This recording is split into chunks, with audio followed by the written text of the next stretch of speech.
Bonjour à tous les petits cracks moldus et bienvenue dans cette nouvelle minute fantastique. Et cette fois-ci, nous allons un peu voyager. Pas nous attarder sur une destination prédéfinie, mais plutôt sur le transport. Le porte-au-loin. Et pas n'importe lequel, celui de Harry Potter et la coupe de feu.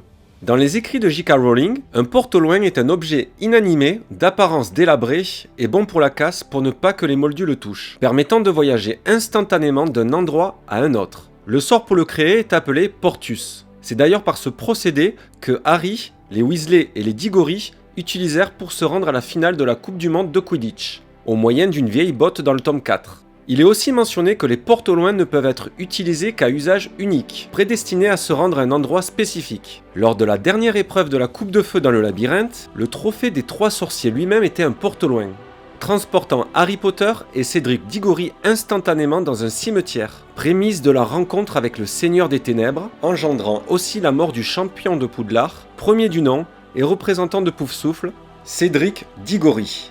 Aux prises avec Voldemort, Harry réussit tout de même à s'enfuir en s'accrochant à nouveau au porte-au-loin qui le transporta auprès de ses pairs. Comment est-ce possible? Un porte-au-loin peut donc faire un aller-retour?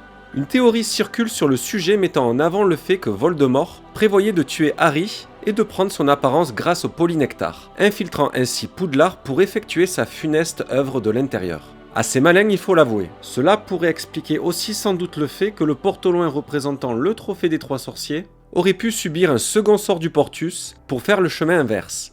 Rien n'est mentionné évidemment, mais cette spéculation mérite d'y être attentif à mon sens. Dans tous les cas, Harry déjoua le plan du mage noir et mit un terme à celui-ci si c'était le cas. Et vous, que pensez-vous de cette théorie? N'hésitez pas à me faire part de votre avis, et je vous dis à la prochaine pour une nouvelle vidéo. Bye les cracks moldus!